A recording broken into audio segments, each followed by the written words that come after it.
सम्राट धनानंद का पुत्र राजकुमार पब्बत तक्षशिला पहुंच चुका था और वहां पहुंचते ही वो सीधे जाकर आचार्य गजानन के चरणों में जाकर गिर पड़ा। यह देख आचार्य गजानन की खुशी की तो सीमा ही नहीं रही और उन्होंने राजकुमार को उठाकर अपने गले लगा लिया। वहीं चाणक्य को समझ नहीं आया कि यह सब आखिर क्या हुआ। उसी शाम सुकेतु बनी सुकन्या तक्षशिला के सेवक गृह के एक विशाल कक्ष में सबकी दृष्टि से बचकर तलवार चलाने का अभ्यास कर रही थी। उससे तलवार संभाली भी नहीं जा रही थी, लेकिन फिर भी वो उसे चलाने का प्रयास कर रही थी। अपने माता पिता की हत्या का रोष उसके चेहरे पे साफ झलक रहा था और उसी रोष में वो तलवार इधर उधर चलाए जा रही थी। तभी अचानक एक दूसरी तलवार ने उसकी तलवार को हवा में ही रोक लिया। सुकन्या चौंक से गई और जब उसने ध्यान से देखा तो सामने चंद्रगुप्त था। चंद्रगुप्त उसकी तरफ देखते हुए बोला, तलवारबाजी का पहला नियम है कि हमेशा अपनी आंख और कान खुले रखें, क्योंकि दुश्मन किसी भी समय कहीं से भी आकर वार कर सकता है। चंद्रगुप्त को लगा था कि उसकी बात सुनकर सुकन्या रुक जाएगी, लेकिन उसके उलट सुकन्या और तेजी से उस पर वार करने लगी। वो बिना रुके लगातार चंद्रगुप्त पर वार किए जा रही थी और चंद्रगुप्त उन वारों को किसी तरह अपनी तलवार से रोक रहा था। चंद्रगुप्त को जब संभलने का मौका नहीं मिला तो आखिरकार उसने चिल्लाते हुए कहा, ये क्या कर रही हो सुकन्या? मैं तुम्हारा मित्र हूं, मुझे मार डालोगी क्या? यह सुन सुकन्या ने अपनी तलवार रोक ली और गुस्सा जताते हुए बोली, मित्र वो होते हैं जो सहायता करते हैं, अपना दिया हुआ वचन निभाते हैं। चंद्रगुप्त को सुकन्या की यह बात समझ नहीं आई और असमंजस में बोला, तुम कहना क्या चाहती हो? सुकन्या उसकी तरफ देखते हुए नाराजगी भरे स्वर में बोली, तुमने मुझे क्या वचन दिया था कि जो भी तुम तक्षशिला में सीखोगे वो मुझे भी सिखाओगे, लेकिन तुमने ऐसा किया? चंद्रगुप्त सुकन्या के ऐसे क्रोधित होने का कारण समझ चुका था। वो हैरानी में बोला, अच्छा तो तुम इतनी सी बात पर क्रोधित हो? सुकन्या अपने स्वर को और ऊंचा करते हुए बोली, ये इतनी सी बात नहीं है चंद्रगुप्त, तुम अच्छी तरह से जानते हो कि मैंने तक्षशिला में रूप बदलकर प्रवेश इसलिए लिया है ताकि मैं युद्ध कला में निपुण बन सकूं।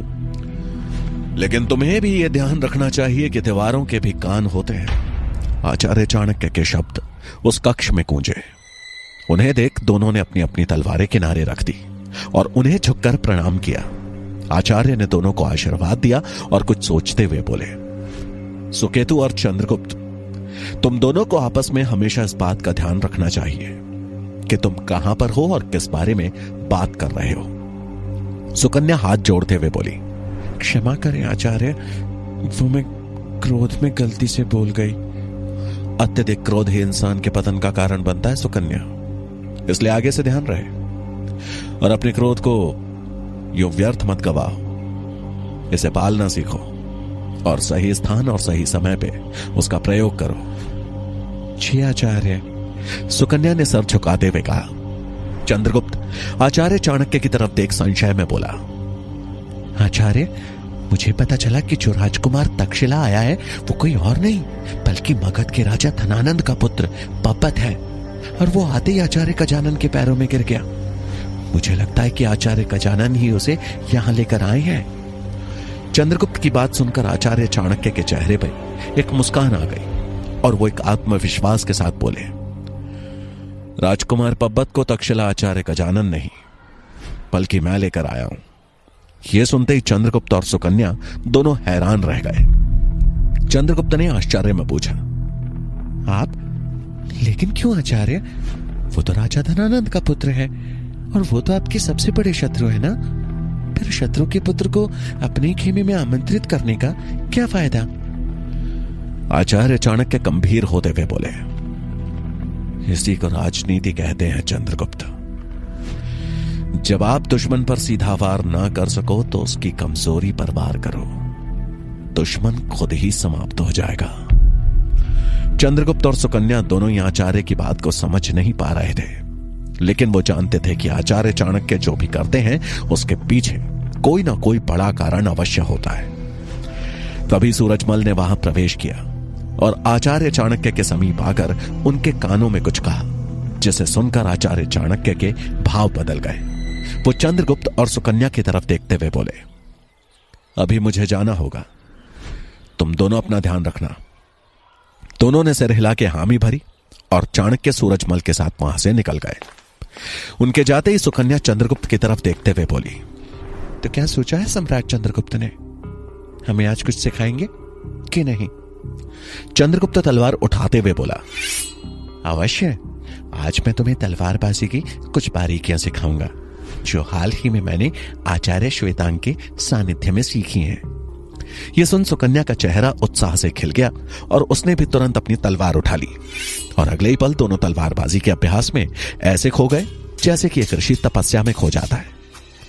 इधर आचार्य गजानन ने जब अपने कक्ष में प्रवेश किया तो आज उनके चेहरे पर प्रसन्नता छाई हुई थी। उन्हें रह रहकर वो दृश्य याद आ रहा था जब पूरे तक्षशिला के आचार्यों के सामने राजकुमार पब्बत सीधे आकर उनके पैरों में गिर पड़ा था। गर्व से उनकी छाती चौड़ी हुई जा रही थी। अपनी खुशी में वो इतना खोए थे कि उन्हें यह भी ध्यान न रहा कि उनके कक्ष में अंधेरा हो रखा था। और तभी अचानक अंधेरा होने के कारण उनका पैर किसी वस्तु से टकरा गया। वो जमीन पे गिरने ही वाले थे कि तभी किसी ने उन्हें थाम लिया। आचार्य गजानन चौंक गए कि यूं अंधेरे में उनके कक्ष में भला कौन हो सकता है। उनको अंधेरे में कोई दिखाई नहीं दे रहा था, इसलिए वो थोड़ा घबराते हुए बोले, कौन है यहां? लेकिन कोई आवाज नहीं आई, जैसे कि कोई उनको सहारा दे किसी साए की तरह गायब हो चुका था। उन्हें कुछ समझ में नहीं आया और वो हड़बड़ाहट में कक्ष के बाहर जल रहे एक दिए को उठा अंदर ले आए। कक्ष में रोशनी बिखर गई। उनको सहारा देने वाला व्यक्ति भी नजर आ गया। वो वहीं सामने खड़ा था। वो व्यक्ति कोई और नहीं बल्कि राजकुमार पब्बत के साथ आया सैनिक मालकेतु था। उसके शरीर की मजबूत बनावट और कमर से लटक रही तलवार उसके कुशल योद्धा होने का प्रमाण दे रही थी। उसे देखकर आचार्य गजानन हैरानी में बोले, तुम यहां क्या कर रहे हो? आपकी प्रतीक्षा। मालकेतु गंभीरता से बोला। आचार्य गजानन हैरानी भरे स्वर में बोले, मेरी प्रतीक्षा? लेकिन क्यों? मालकेतु उनकी तरफ देखते हुए विनम्रता से बोला, क्योंकि इस पूरे तक्षशिला में एक आप ही हैं जो समझदार हैं और मगध के हितैषी हैं।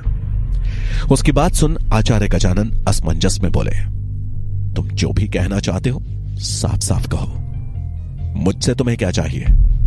यह सुन मालकेतु अपना परिचय देते हुए बोला, मैं मालकेतु हूं, मगध के महामंत्री अमात्य का प्रमुख सेवक, और उन्होंने ही मुझे राजकुमार पब्बत के साथ तक्षशिला भेजा है ताकि मैं राजकुमार पब्बत के साथ साथ उस कुटिल आचार्य चाणक्य पर भी दृष्टि रख सकूं।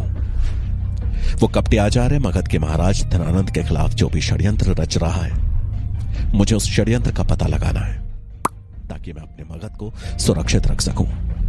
और इस कार्य में मुझे आपकी मदद की आवश्यकता है।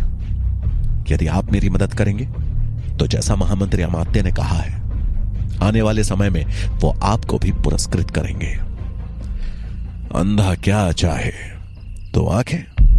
आचार्य गजानन तो जैसे इसी समय की प्रतीक्षा कर रहे थे। वो खुश होते हुए बोले, क्यों नहीं, मैं अवश्य तुम्हारी सहायता करूंगा। मैं तो स्वयं आचार्य चाणक्य को सबक सिखाना चाहता हूं। इसलिए मैंने अपने शिष्य राजहंस को भी मगध भेजा था ताकि वो समय रहते आचार्य चाणक्य के आने की सूचना मगध नरेश धनानंद को दे सके। लेकिन पता नहीं वो सूचना दे पाया भी या नहीं। आचार्य गजानन की बात सुनकर मालकेतु बोला, राजहंस ने सूचना पहुंचा दी थी, लेकिन इसके बावजूद चाणक्य सबकी आंखों में धूल झोंक मगध से वापस लौट आया। यह सुन गजानन चिंतित होते हुए बोले, यदि ऐसा है तो राजहंस अब तक आया क्यों नहीं? उसे तो यहां पहुंच जाना चाहिए था। आचार्य गजानन की बात सुन मालकेतु हैरान रह गया और बोला, राजहंस यहां नहीं पहुंचा? यह कैसे संभव है? वो तो मुझसे पहले ही मगध से निकल चुका था। उसे तो अब तक यहां पहुंच जाना चाहिए था। आचार्य गजानन चिंतित स्वर में बोले, नहीं, राजहंस अब तक यहां नहीं पहुंचा है। अब तो मुझे उसकी चिंता हो रही है, कहीं चाणक्य ने उसे... नहीं, ऐसा नहीं हो सकता। मालकेतु बोला, आप चिंता ना कीजिए आचार्य, हो सकता है राजहंस डर के कारण कुछ दिन कहीं और चला गया हो। 2-3 दिन और उसकी प्रतीक्षा कर लेते हैं। अगर वो यहां नहीं पहुंचा तो मैं उसका पता लग पाऊंगा। मालकेतु की बात से प्रभावित हो आचार्य गजानन बोले, बहुत बहुत उपकार मालकेतु, मैं तुम्हारी सहायता अवश्य करूंगा।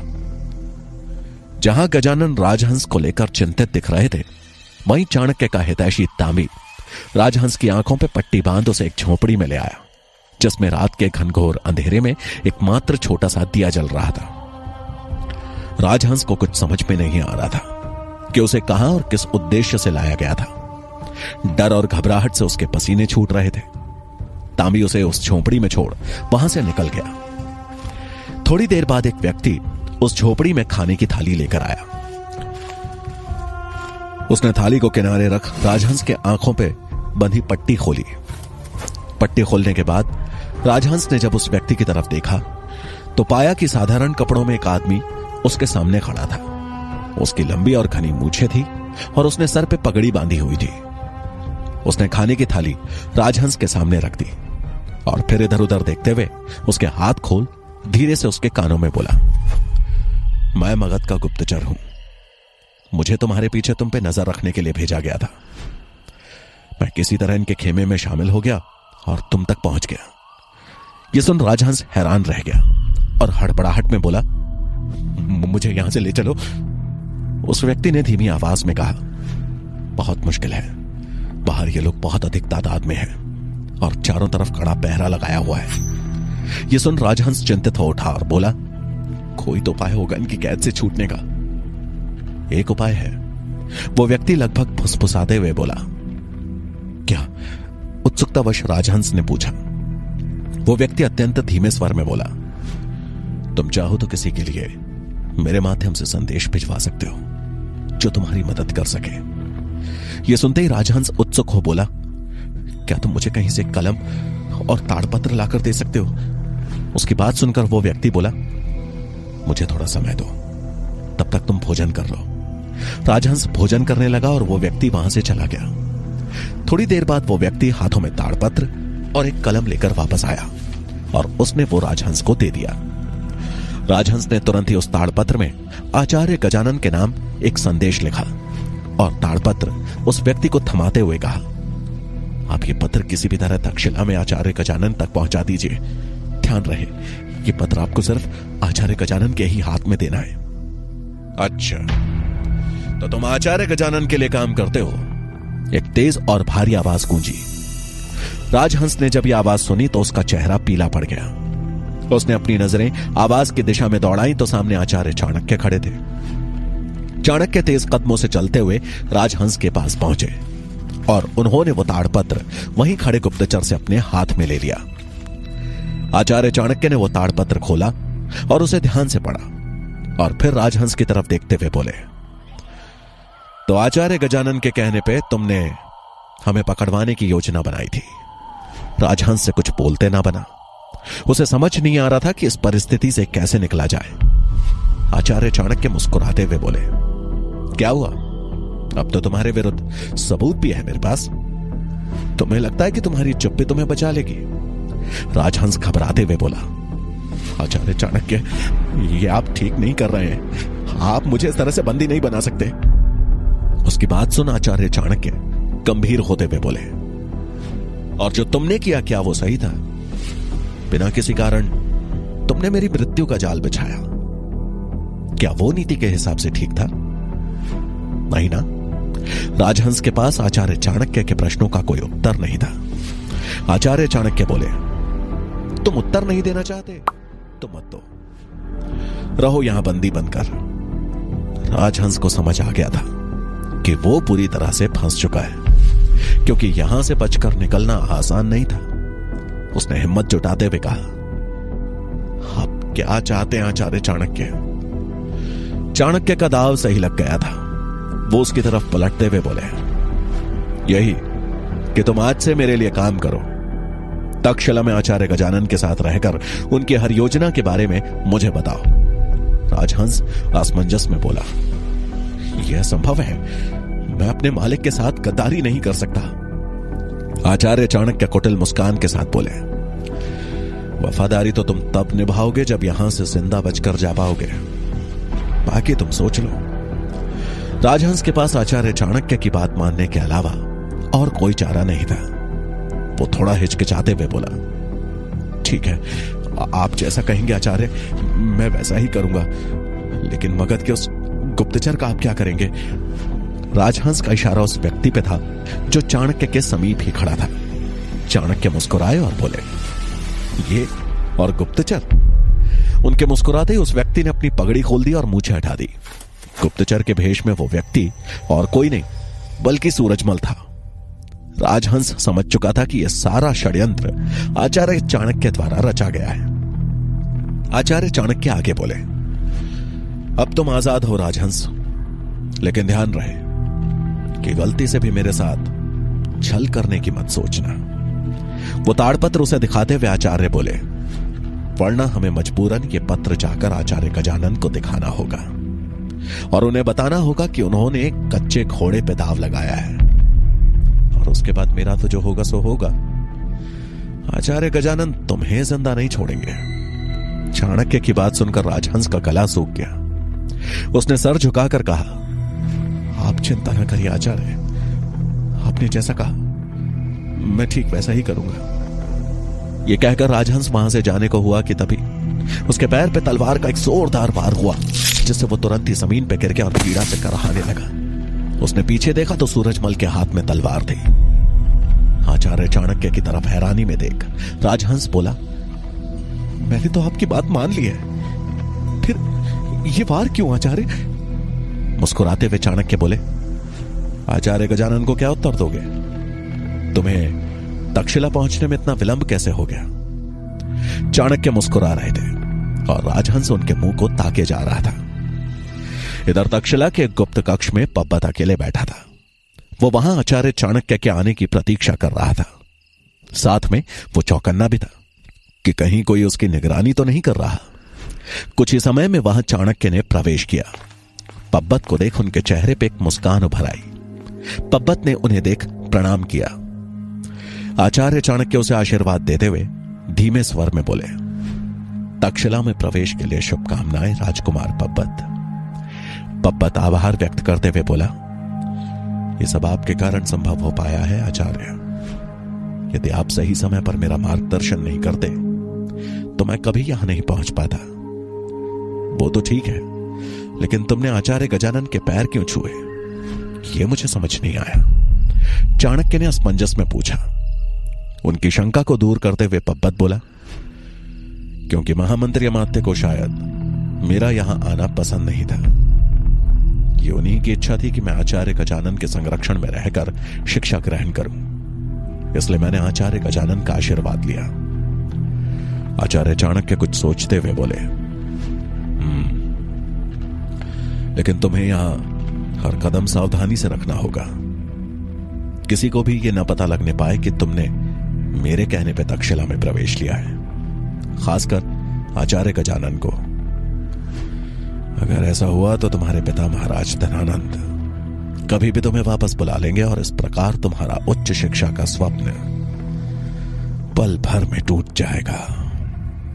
पब्बत एक आत्मविश्वास के साथ बोला, आप चिंता मत कीजिए आचार्य, यहां पे मेरा हर कदम सुरक्षित और प्रगति की ओर ही होगा। जहां एक ओर आचार्य चाणक्य और राजकुमार पब्बत गुप्त रूप से बातचीत कर रहे थे, वही मालकेतु पब्बत को ढूंढते हुए गुपचुप तरीके से उस कक्ष की ओर बढ़ रहा था। चाणक्य और पब्बत इस बढ़ते खतरे से एकदम अनजान थे।